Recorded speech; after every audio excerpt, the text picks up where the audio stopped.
All right, folks. So today we are going to do a firmware update on Creality Ender 3 S1.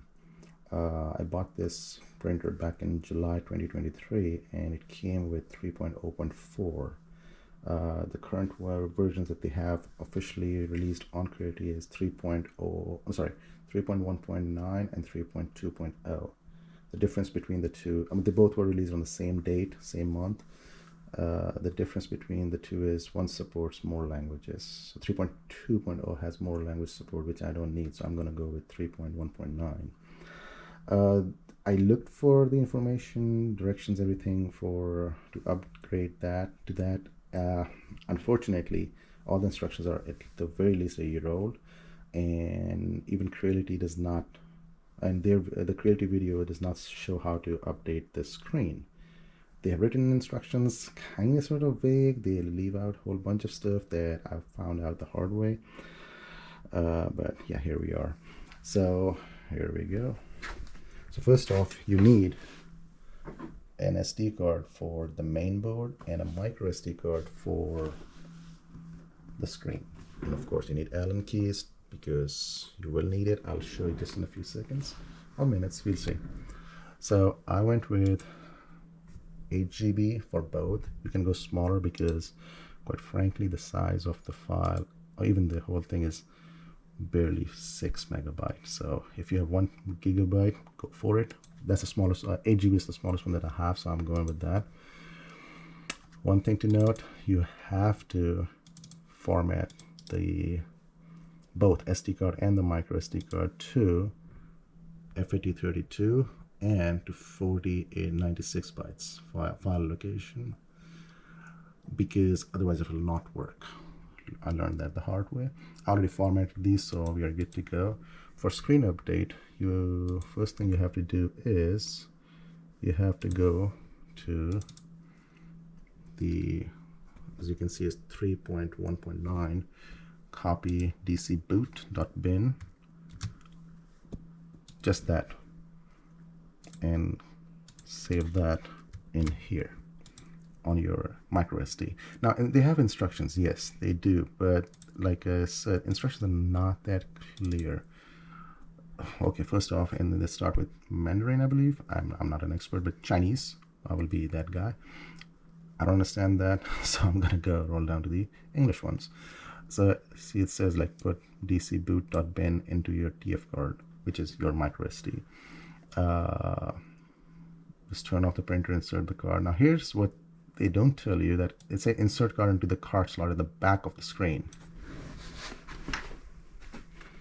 Make sure it's unplugged.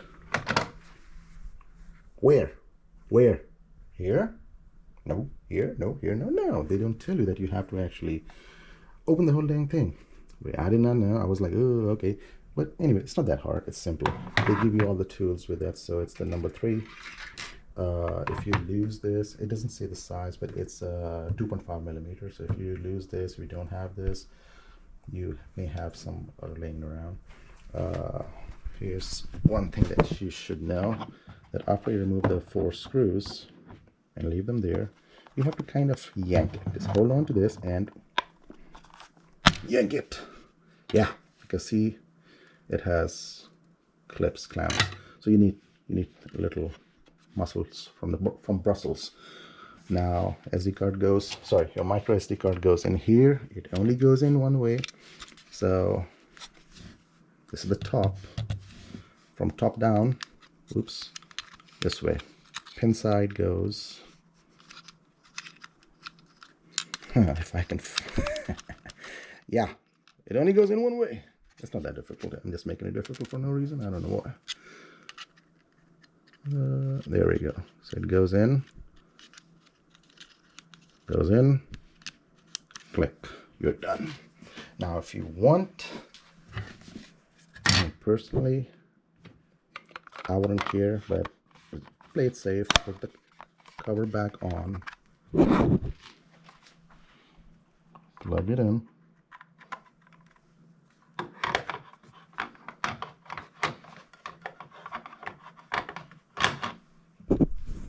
and turn it on. Give it a few seconds.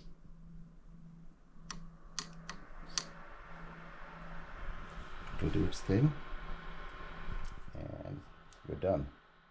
That's it. This is for the first thing, okay? The DC boot. Turn it off. Unplug nicely. Yank it. Remove. Put it back. Now,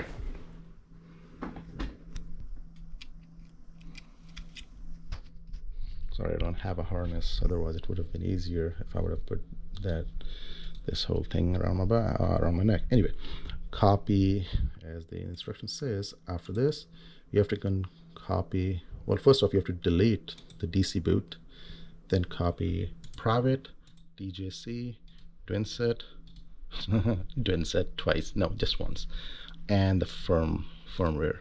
So basically, just hit Control A, Alt, unselect DC boot and README, and STM32F4. That's for motherboard, for main board. C, Control C, I mean.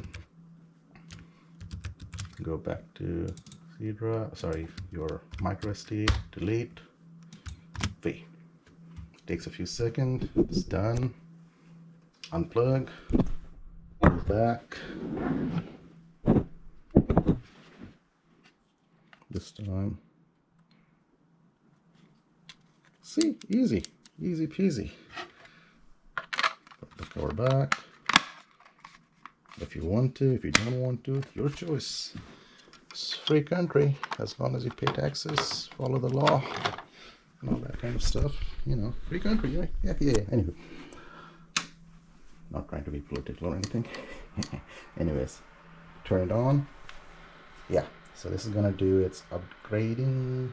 Now again, this is only for the screen. We are not doing the main board. You don't have to do anything. All it does is everything on its own.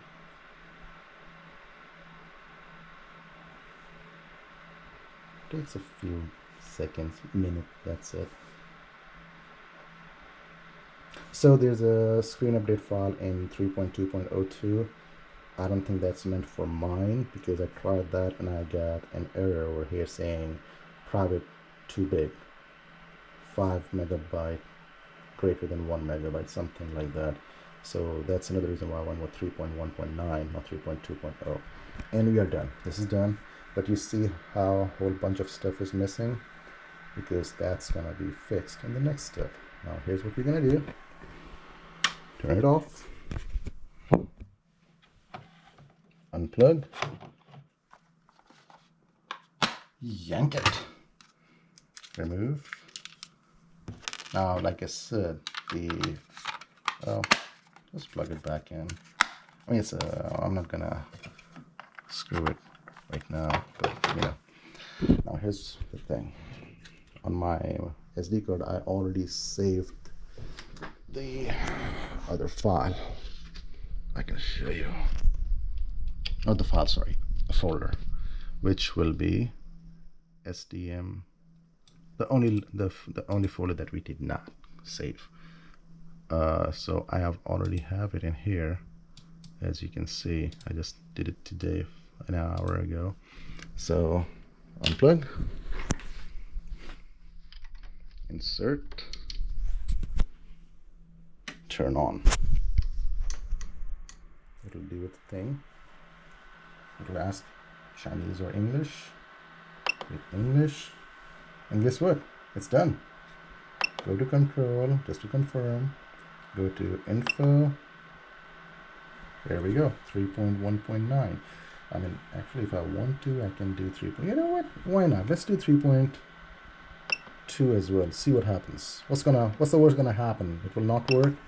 Good thing about these printers are, at least to me, if the firmware update fails, just delete the old, the incorrect firmware from the SD card and revert it back. Delete. So let's see if I go to, make sure you go and download it from actual Creality website. Ender 3D S1 Firmware. Don't you love Google? I do. So I'm gonna go download this.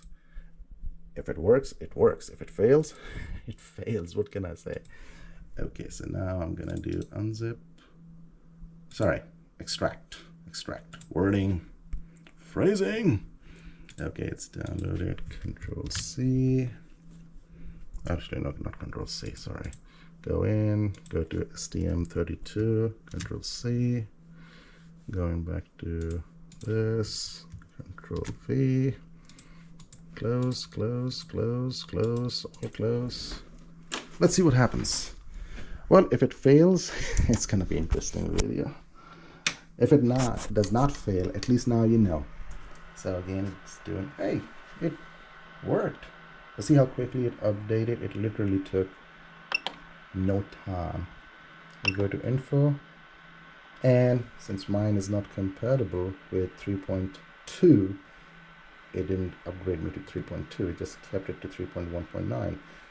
That's pretty cool and impressive. You know what? Hang on. Maybe I did something wrong. I'm not the brightest one. Let's see. Go back to downloads. You'll have to look at my keyboard for a few seconds, I guess. I did download the right one, didn't I? Yes. So let's go to K drive. What? Come on, dude. We just worked. We literally just worked.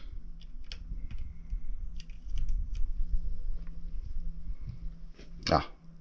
What? Oh yeah. Don't tell me my drive is just gave up. It did actually. Let's format it. Okay. Control V. This is 3.2.9. Remove. Close. Eject.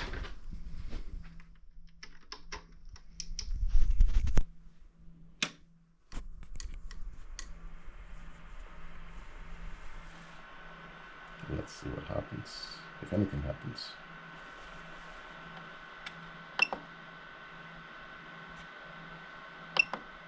Hey, guess what? It moved up to 3.2.0. So you have to do the screen update using 3.1.9, at least in my case, because when I tried to do the screen update from 3.2.0, it failed. So I went from 3.1.9, updated the screen, and then I came here.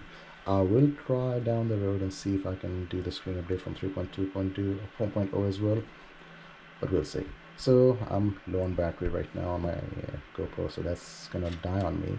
But yeah, it's pretty easy. So like to update the firmware. The screen part is just a little wonky. You have to go a bit more involved.